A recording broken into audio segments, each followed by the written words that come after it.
Oh my goodness, you are such an inspiration. Wow, you really are. You're so strong. Can I pet your service dog? Ugh. 1, 2, 3, let's go!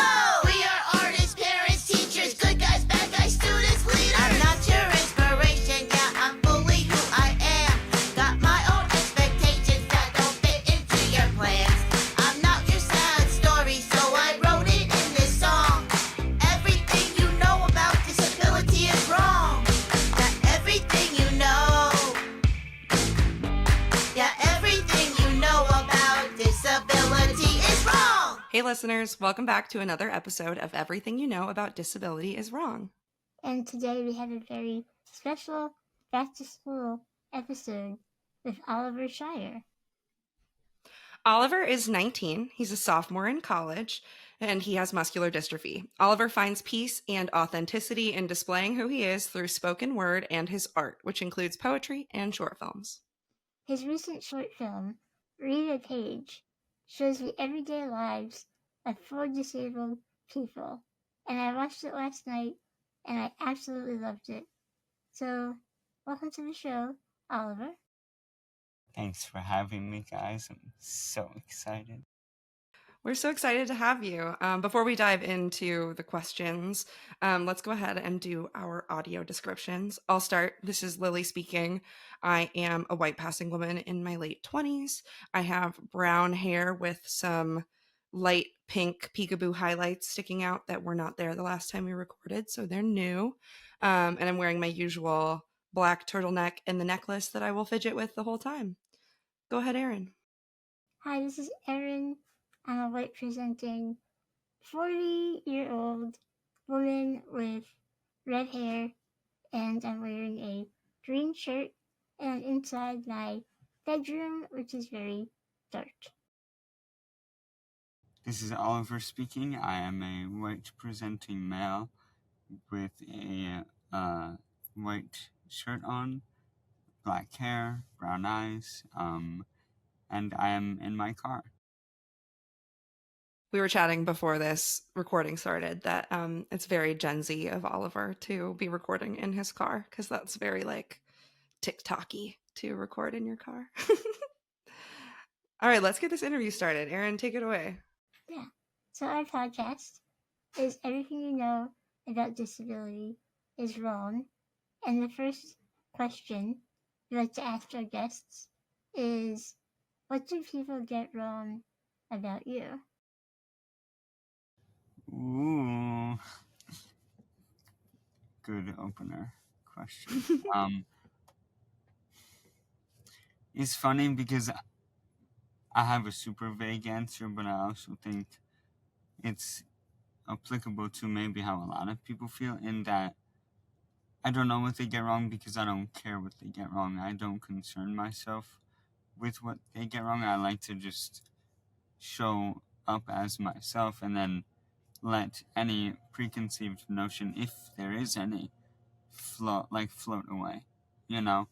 So I choose to live my life not in a way of like, oh, people get it wrong just because I have a disability. It's like I choose to have more hope in people, although I know that's not. There definitely are people that see me and see my disability and go, oh, he's this, and that. But I just exist and let them kind of work it out for themselves. Yeah, totally. Because, like, people judge so quickly and so often, especially being disabled in public, that is like, if you let it get to you, you would get nowhere. Because, yeah.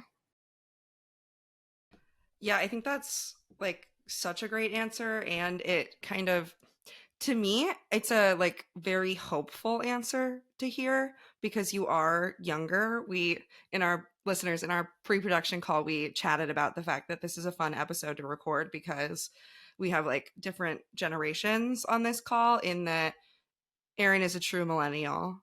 Sometimes I say that I'm a Gen Z until I'm talking to someone like Oliver, who is a true Gen Z, and makes me realize that I am not. I'm very much in the middle. But in disability terms, that means that we are Erin is the pre-ADA generation.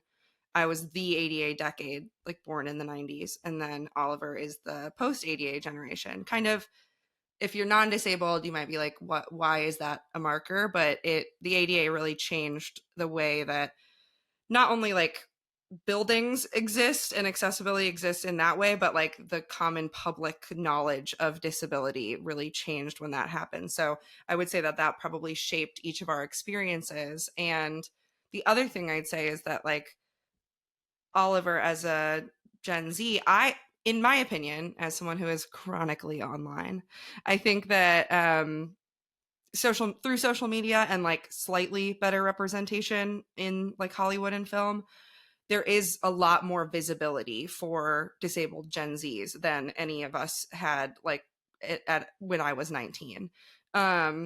So it's hopeful for me to hear that you're like, well, I'm not gonna worry about preconceived notions. And maybe that's partially because like hopefully I'd say the world is starting to realize that like disabled people just exist. It doesn't have to be a surprise every time. Like literally. I mean, I say people with disabilities because it's like we're just people. I mean, the whole separation that exists within people who don't understand us, it comes from a place of like alienation when that's not even true. Like, what? We're just people, and to us that's so simple, but it actually blows my mind that it's not that simple Yeah. for some people. But again, I don't think it's our responsibility to concern our lives with those people. Like, let them, they can learn, but we just need to exist, you know? Yeah. Oh, it's interesting that you use person with disabilities because when I was younger, when I was like 19, I also used person with disability instead of disabled.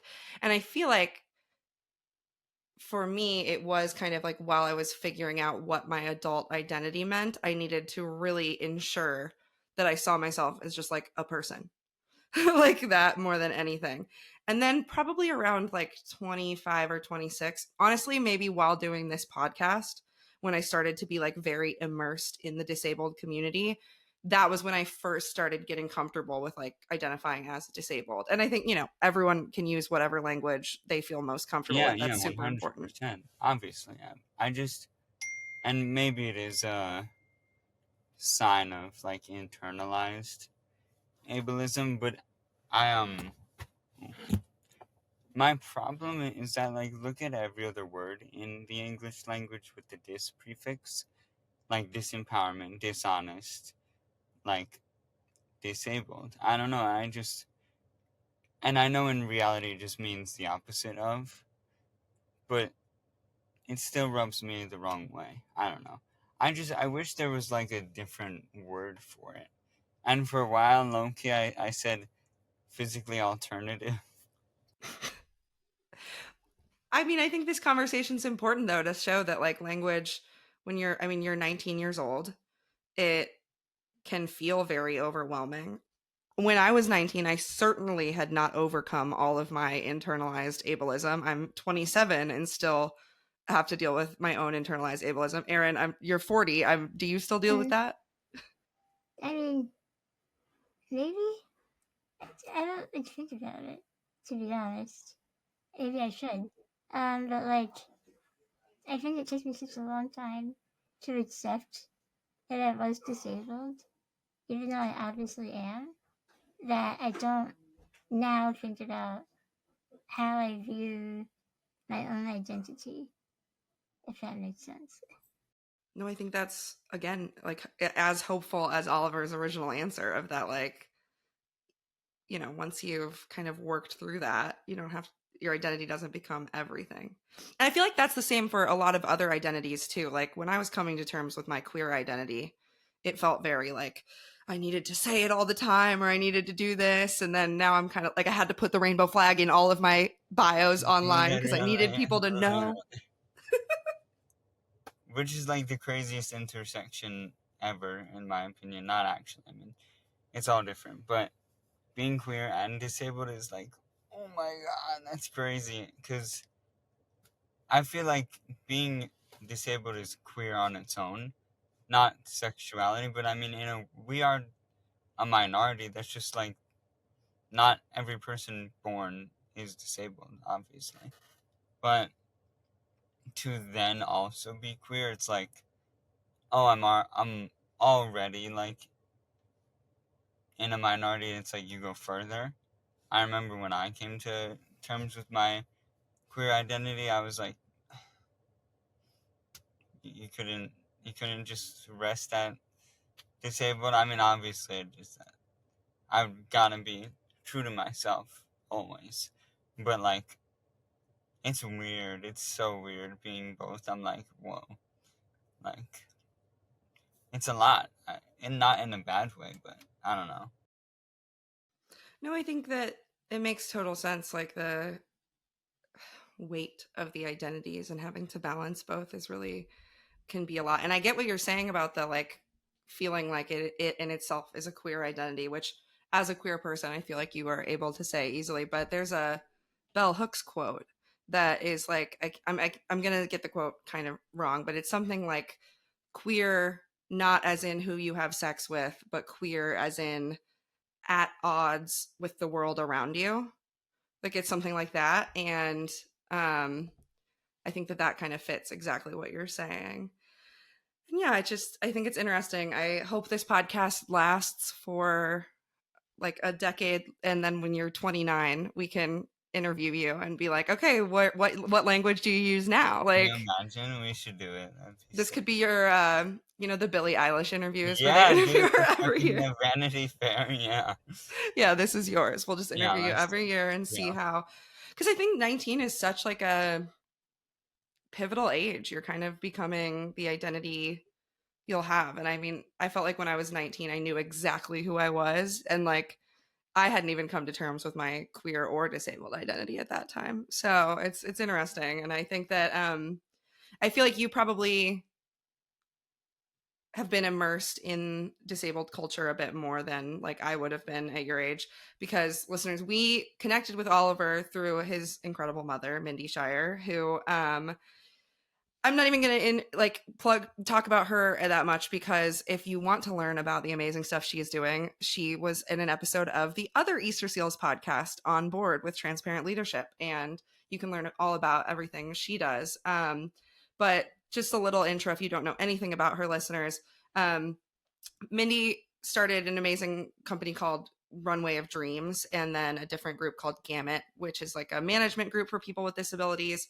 And Mindy is often quoted as saying that she was inspired to start Runway of Dreams after her son, Oliver, dreamed of wearing jeans like everyone else. And so she wanted to create fashion and do things so that Oliver could wear whatever he wanted. So, Oliver, you are Oliver. What was your experience like with her starting that, and like the conversations the two of you had that made her want to start Runway of Dreams?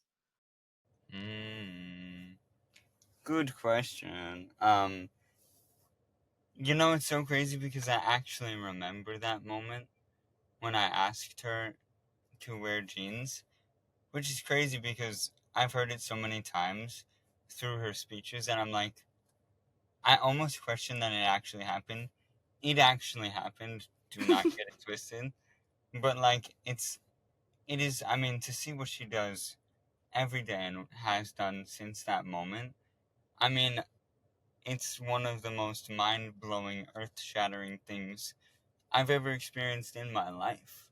One question created all of this. One question got me here right now. I mean, I'm so grateful for my mom in numerous ways, but one being like her work has gotten me into spaces that how would I have gotten here without her? I mean, I probably would have found a way, but I don't know. I feel super fortunate and privileged, honestly, to be here because of that. But that's tangent on its own. It just feels crazy. Like, I don't know. I'm so proud of her and what she continues to do. Like, and the thing is that she's not even disabled. And some people get on her about that. Like, who are you? Like, you don't know. But I mean, I think it is such a testament to what we can do when we learn from others and when we see from others. We can create greatness alongside people. This is not the Mindy Scheier show. It's the changing our world as one, with people with disabilities at the forefront. Anything she does is with the word and opinion and thoughts of a person with a disability, if not multiple, oftentimes multiple. So I don't know, she's the best ever. Yeah, I think it reminds me of we had an amazing musician, Gaelynn Lea, on the show, and she spoke about, she wanted to play I think it was violin, and the way her body is, she couldn't hold the violin correctly, and she had a teacher who like was just like, well, let's just try other ways. Let's just figure it out. And she figured out a way that she could play it kind of like a fiddle. And in that episode, we talked about the way that like so much of innovation is just like people not giving up and people not like just living on their assumption of disabled people. So like your mom, you ask that question, and instead of her being like, well, Oliver, we'll get you special jeans for you. Like, we'll do it. Instead of doing that, she was like, you're right. Let's try. Let's figure it out. Yeah. And I think that's incredible innovation there. And just a testament to who she is. Like, beyond everything she's ever done, it's just who she is. She's a doer. She's a go-getter. She's someone that does not stop at the conventions of what exists right now. Like, she sees beyond it. But all of you should go check out her episode, because it's sick. Yeah, I'm glad she's your mom and that you were, gifted with a mother who would fight for you like that. And that's amazing. And I feel like her support and encouragement probably led to like you being a filmmaker and an artist and wanting to talk about this kind of stuff. So let's get into that. 100%. And I just want to say I appreciate you like talking about that stuff, because I'm so grateful to do this, or like what I'm about to say this. But I feel like my whole life since she started, it's been like, how do you feel about what your mom does and your mom, and I love talking about her. I could do a 10-hour interview about her at the very least, seriously. But I also want to talk about my stuff, I'm starting to, as I'm 19 and trying to develop a name of my own publicly, I can't just be Mindy Scheier's son. I mean, I can, and I love to, obviously, but I'm so much more than that. But take it with a grain of salt, because I love being Mindy Scheier's son. Anyway, yeah, dude, like, her support and her ability to say, like, I am behind anything you love to do. It has, like, if I am a plant, she watered me in a way that I can be anything I want. And there is so much magic in that, because I feel like so many people lose that at a really young age. Someone or someone's in their life tell them, no, let's be a bit more realistic. But at 19, I still feel like I can do anything, and I don't ever intend on stopping that feeling. But it's because of her and my dad and their ongoing and everlasting support of me and my art. And yeah, I don't know. I love that. I want to hear more about your art. Yeah. Like we said, and I'm glad you say that, because I think it's an important thing, because we often, it can be easy to like pick the story, which is like what your mom has done. But no, you're writing a new story as well. And it is both. You can love being Mindy Scheier's son without wanting your life to be that you're someone's son. I think that's very fair. So yeah, like Aaron said, we watched your short film. it is so aligned with this podcast and what we were trying to do. Can you tell us a little bit about like deciding to make that, what that process was like? Yeah, so just off the bat, like Rita Page is my child. That thing is like, it's the hardest I've ever worked on anything in my life, besides for like a school project. But even that, it didn't. This came out of passion and heart, and I remember, and I honestly forgot about this moment for a long time, and then in the process of making the film, I remembered it. I was at my friend's house, and I was sleeping over, and he like got tired. He went to bed, and I was just kind of hanging out on the couch. So I was sitting there. He went to bed, and I went to stand up, and for like a little bit, I just couldn't, because it was like super low, and I mean that is freaky. Like that's crazy. I'm 19, and I I'm thinking about shit that people think about when they're fucking 80 years old. That's crazy.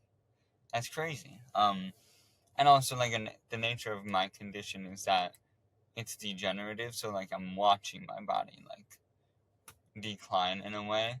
Not to be pessimistic, but and I remember like I got up and I went to bed, and I just remember searching and searching for anything about disability that was not centered around disability. And what I mean by that is I saw so many videos about how do I live with my disability, I suffer with my disability, I only about disability. I want to know what's your favorite food.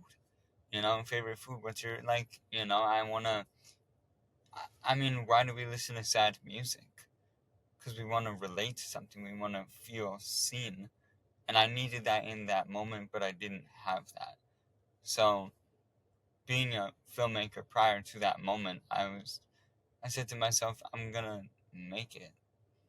What? Like, that's such a. I feel like that's my mom talking in a way. Like, not sitting and being like, shit, nothing exists, so I guess I'm gonna, sit and wait. No. Never. So I did, and I was just so excited for the opportunity to explore people alongside their disability, because I never wanted to negate the disability, because it's so important to who we are, as y'all know. Like, we would never be who we are without it. But at the same time, like, I needed something to be like, oh, she doesn't like lazy people either, or like she likes tomatoes and salt. I don't know. It's just, but everyone should watch it. Like, Everyone should watch it. It's really, really great. And as a filmmaker, I can say it's beautifully made. Like it's a really beautiful short. And yeah. Hmm. Yeah, I do love how the focus was in its own way, because it wasn't focused about disability specifically. It also was because you're seeing authentic disability representation without it like flashing disability in your face.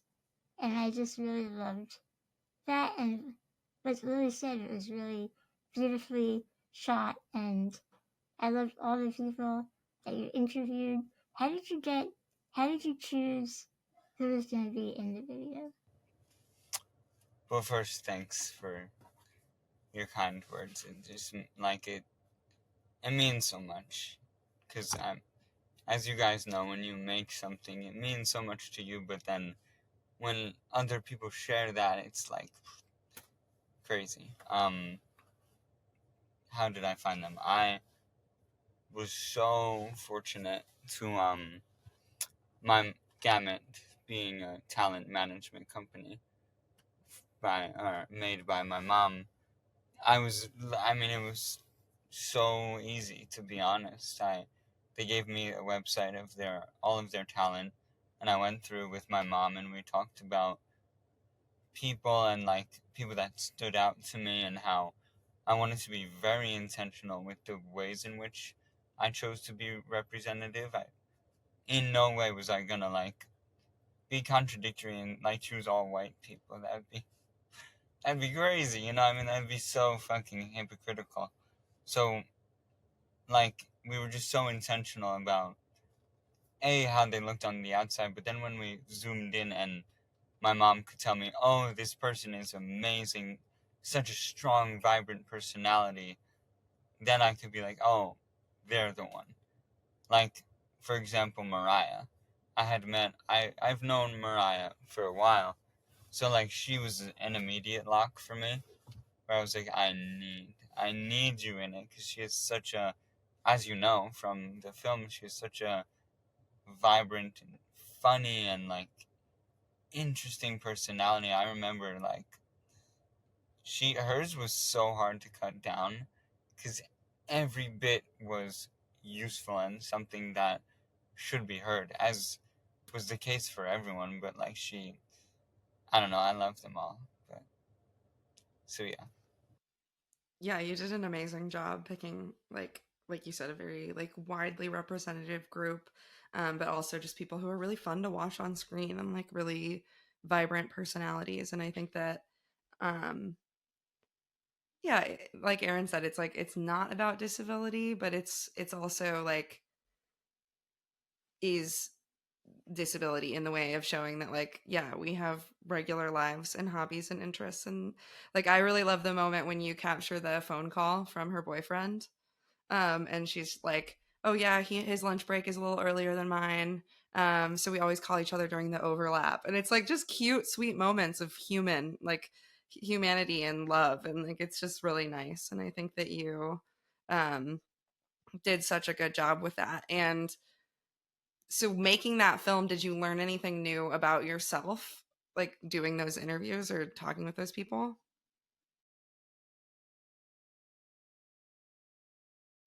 I learned that I don't need to be in front of the camera all the time, which is so important to me to be. I love being in front of a camera. I mean, selfishly, I love it. I think it's sick.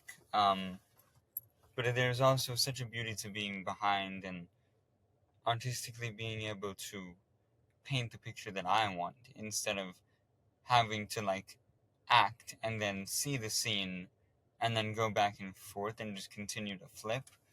Um, so I learned that like I actually do like only directing as well. Was not a moment of like, oh, I only want to direct. No. Um, but yeah, I didn't learn this, but it was just a reaffirmation of the power of being surrounded by other people like you. Because I mean, I would, other than Mariah, everyone else I had met for the first time, and so it was so nice to meet them, but also we spoke a language no one else could understand. Like Tiffany would say something like, "I know you know," and I would be like, "Yeah, I do know," and that's such a comforting feeling that like I bet you guys experience on this podcast of it's a conversation, one that you completely understand. Yeah, that is definitely part of the reason why we even started the podcast, is to build that community and have that automatic understanding with our guests and of each other. Me and Lily really got to know each other and have that shared experience, even though our disabilities are very different. Yeah, I really like the way you phrase that, Oliver, is like you already spoke the same language. That's such a good way to put it, because that is like the sense of kind of ease that I feel like when you're in community with people who, you know, everyone with, even if you have the same disability, it's a very different experience. But just being in the world of disability, there is a language and an understanding. So I think that's really beautiful, and it shows in your short, like it shows the way that everyone felt very comfortable and didn't feel like they were trying to like portray a certain image of disability, but rather were just being themselves on screen because they clearly felt comfortable with the filmmaker. So I think you were really successful in that and in capturing that authenticity, comfort, ease on screen. Really, really impressive work. So this is an exciting week for you. You're going back to school this week. You're moving in. We're recording this in mid-August. I think it'll come out pretty soon after we record, but very exciting. We obviously want to hear about your education experience. It's back to school time for our listeners. So I think it's exciting because so often when you talk about back to school, especially when it's related to disability, you just talk about like young kids, like babies starting school, or toddlers or first graders. But like education goes well into adulthood. So I think it's really important for us to share your perspective on this podcast. How are you feeling going back to campus? I'm excited. I'm so excited to see my friends and everyone that I've made some sort of connection with. It's all about the people, honestly, in just the broader scheme of life as well, but especially at college. If not for the people, it would just be a place, you know. But I'm excited to go back. I'm excited to get into the swing of things right away, kind of, because last year when I was a freshman, everything was new. It was so scary. I was like, oh my god, what the fuck do I do? I mean, you're on your own for like the first time ever. It's crazy. You gotta like wake yourself up and feed yourself. That's crazy. Um, but, but I'm excited to go back and see my friends and party. Girls too. I've missed it. I have not. I wanted to party a bit more this summer, but the wind blew me another way. I needed to like breathe, which I love, and I'm not upset about it. But I'm ready to dance. I love that. I have been thinking, like, I'm so jealous of all of you that get to be in college bars in the era of Brat. You fucking said it, girl. You said it. No, literally. You're gonna dance so much. You like that ass took the words out of my mouth. I was just about to say it because, like, to be so honest, my dream this summer was to dance in the club to Brat. But, like, again, the wind blew me another way, which is okay. But I'm fully attracting many moments in which I'm at the bar, at the club, and I hear Charlie and I freak the fuck out. That album is album of the year, to be so honest. I don't think any work of music has had the cultural significance and like revolutionary nature of that album. She is changing everything. Yeah, I you're feel gonna. very old because I've heard of Brat. I don't know what it is, but Get like into it. yeah. Oh, Aaron, we gotta get you. We gotta get Yeah. you in Brat Who World. You does gotta it? listen Come to on. it. Who sings it? Charlie XCX, I don't know who that is. who has been vibing for a long time. She's been you would know some of her older hits like from a decade ago. Okay. But she just oh my god, this album is so good. You're gonna have so much fun. I love that like that's what you're most excited for going back to school is like friends and dancing to the cultural zeitgeist. Like let's go. Exactly. But Aaron, get into it, girl. Like front to back, listen. It is so Okay. fucking good. I It's will. very, very good. I You when go. I was in college, the year I turned 21, is the year they closed the bar on campus. So I was very upset. Devastating. Devastating. That's so fucked up. I know. That's really messed up. When I was in college, the campus had like you only had to be 19 to get into the bars, even if you couldn't drink, which was really cool. And that was a blast.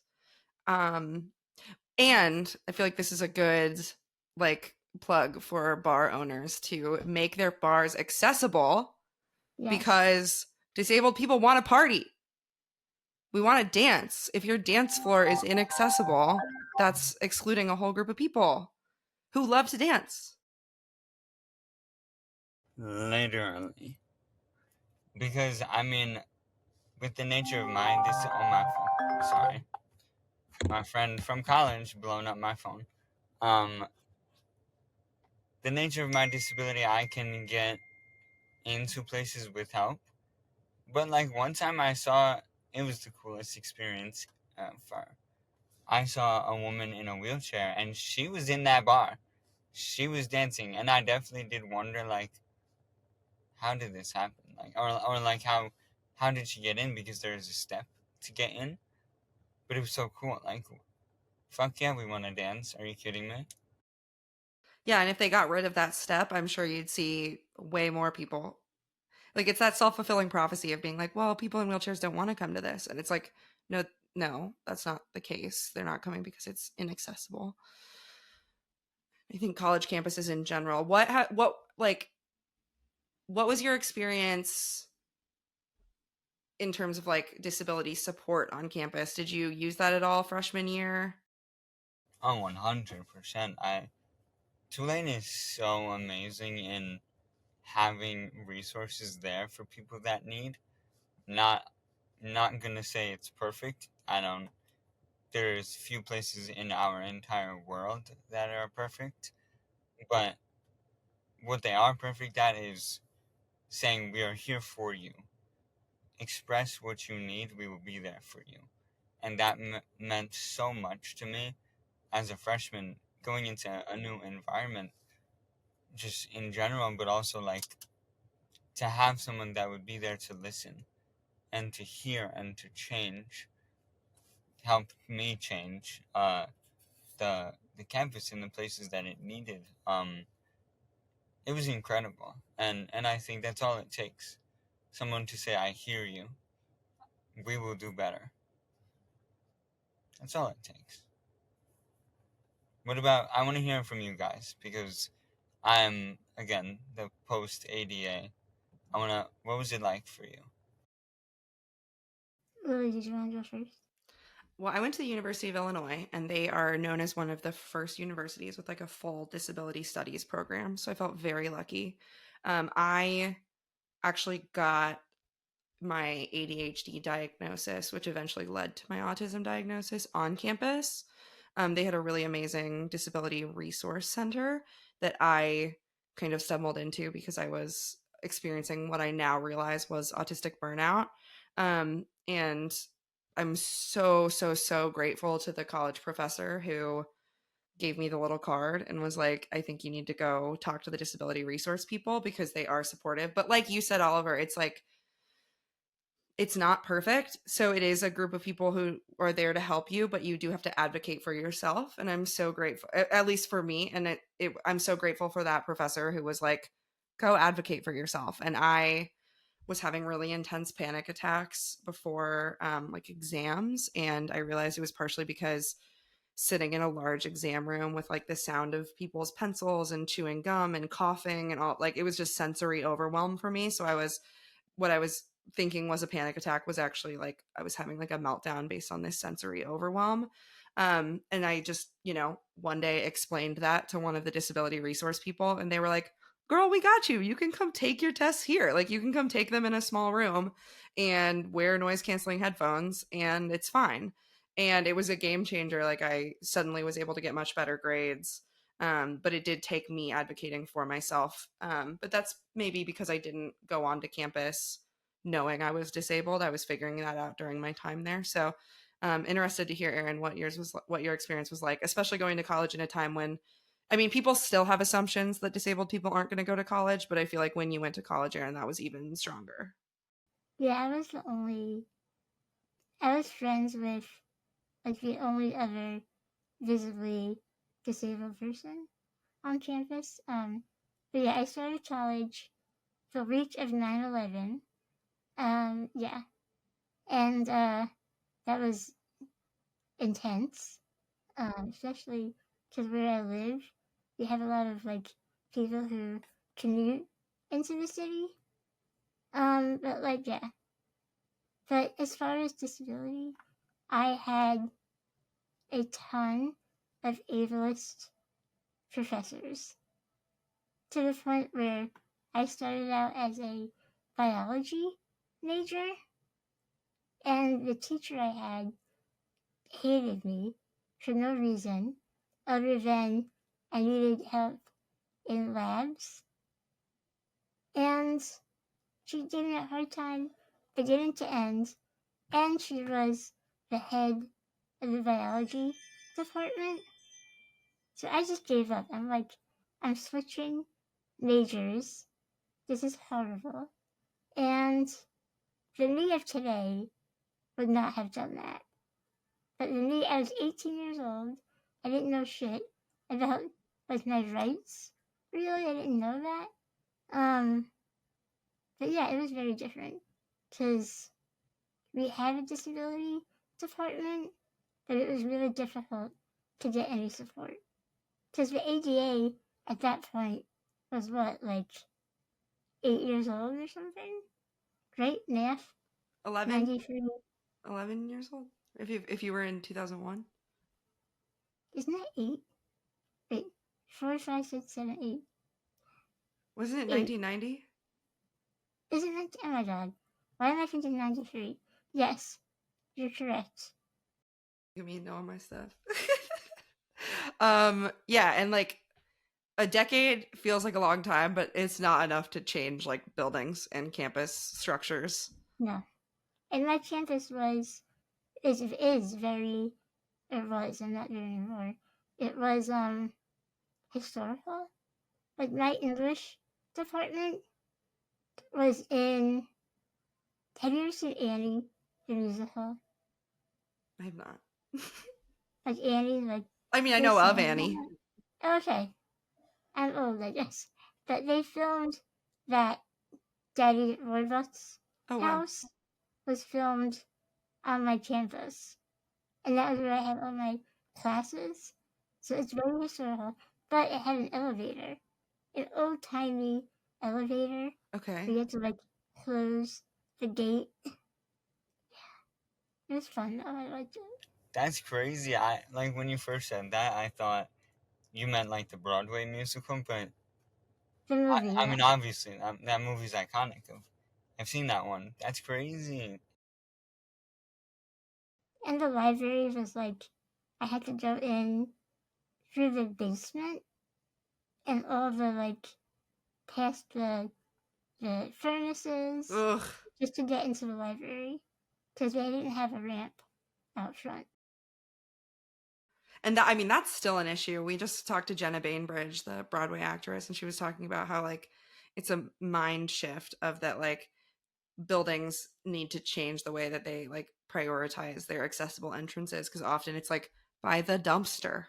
And it's like, why would I want to enter there? What's the like disability culture like on your campus, Oliver? Like, did you feel like you met other disabled people through that, or have you just been able to make lots of friends regardless? Tiny culture. I counting a professor with a disability, I would say there was 5 people, including myself, out of a 14,000 person campus. That's a little crazy. Or with visible disabilities, I guess. But I don't know. It's weird because unspoken bond again, obviously, but at the same time, I'm a firm believer you don't become friends with someone solely because of one facet of your identity. For example, disability, and like I think that's unfair to everyone involved, because it's not right to almost dehumanize yourself to say that like we are only friends because we have disabilities, and the fact that we are low-key not alike, that should be pushed aside. Obviously it's good to be friends, but like best friends, I look for deeper qualities in that. So all of my best friends at college are able-bodied, but I don't see it as a separation at all. And it's just they're just my friends, and I'm just their friend. Like it doesn't. I mean, we've even talked about it, and they say like they don't even think about it. Obviously, they are visible of me and my identity as a person with a disability, and we talk about it. But I'm not their disabled friend. Right. It's not like a tokenizing kind of situation. And it goes back to what we started this interview with, talking about just like that we live in a world where disability is a lot more normalized, luckily.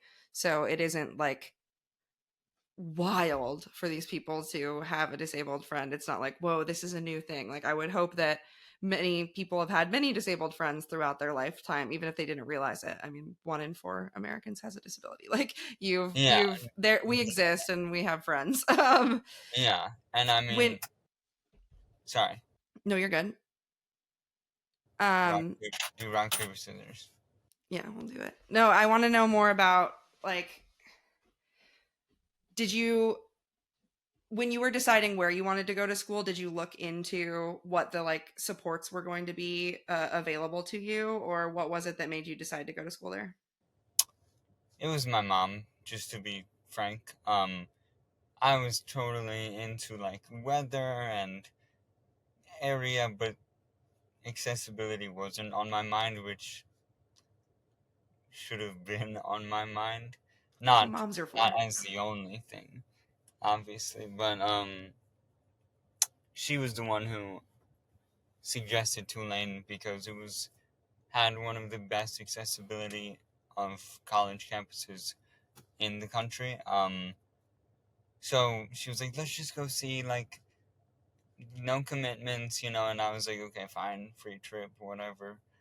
But then the second I got there, it was so hard not to fall in love, and just to see the people and the diverse cultures on campus, and the beauty of the campus, and the educational opportunities provided. It was a lot of things. The accessibility definitely was a factor, but that was my mom thinking more about it. But that makes sense that she'd want her child Yeah, to I mean, like it's be my safe mom. and cared for. Yeah, Well, that's amazing though. It's really great that you were able to find a place that like fit your accessibility needs, and your mom could sleep at night knowing that you were going to have resources if you needed them, and you were able to find a school that fit for you. Like it wasn't just a, oh, I have to go here because it's the only school that's going to be accessible to me, which unfortunately still does happen. And yeah, I think it's really cool that you like get the supports you need while also just like loving your educational experience. yeah, me too. I'm just so lucky. And for me, it's important to recognize that I have the ability and the privilege to get the best of both worlds, but also, as you said, there are not a lot of people that do get that. So, I don't know. I'm a firm believer that with any fortune or privilege you receive in your life, do not be ignorant to the fact that there are so many people out there that don't have that.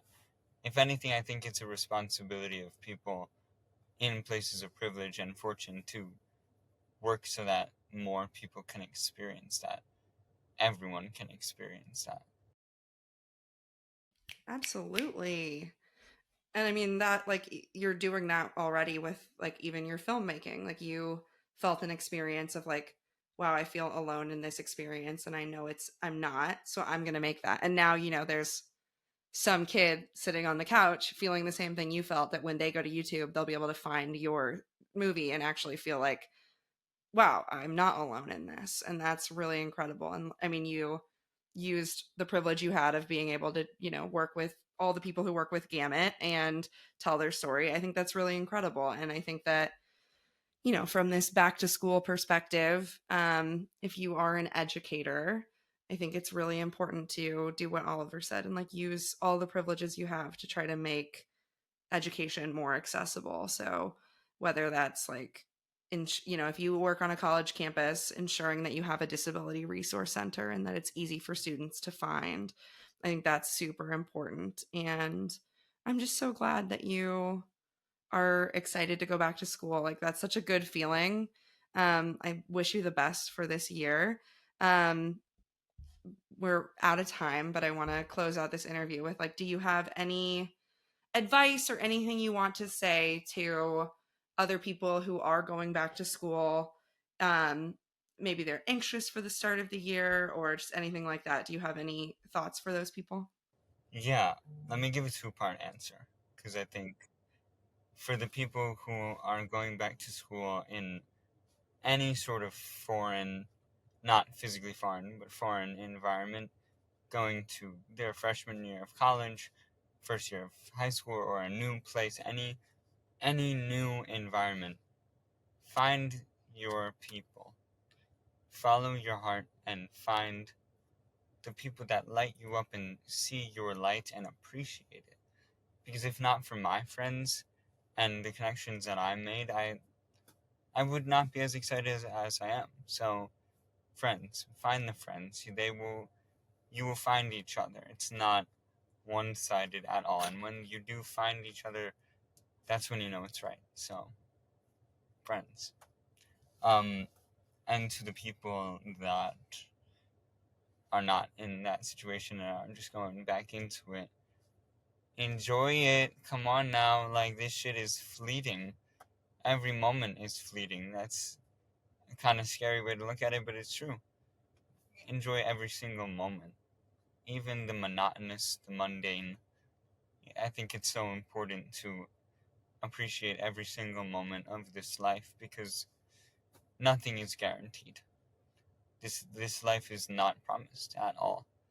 And it is the joy and the peace and the happiness and the love that we bring with us. So, live it, baby. Let's do it. I don't know. Have fun. Be in love. Who not? Why not? That was a perfect way to end this episode. I'm so excited for your year this year. I hope you have an easeful move-in process. And to all of our listeners, happy back to school season. I hope you have if you're going back to school, whether it's high school, college, pursuing higher education. I hope some listeners are getting their PhDs, doing very cool stuff. We are rooting for you here at Everything You Know. And Oliver, it has been such a joy to chat with you. Likewise, you guys are amazing. I'm so grateful for you. And this was fun. This was like a conversation. We try. Well, listeners, we'll see you next time for another episode of Everything You Know About Disability is Wrong.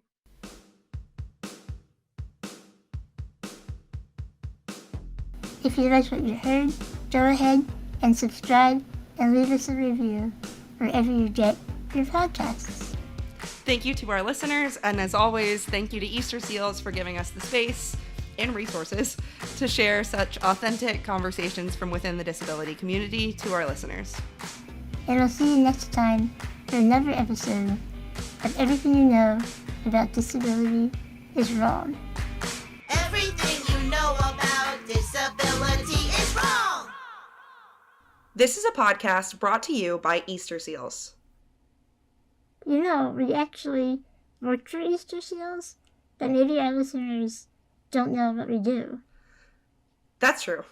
Easter Seals is leading the way to full access, equity, and inclusion for disabled people and their families. And did you know we've been doing this for more than a century? This includes helping disabled people find meaningful employment and addressing healthcare needs for all ages. We're proud to serve communities across the country and ready for the next 100 years. For more, check out easterseals.com.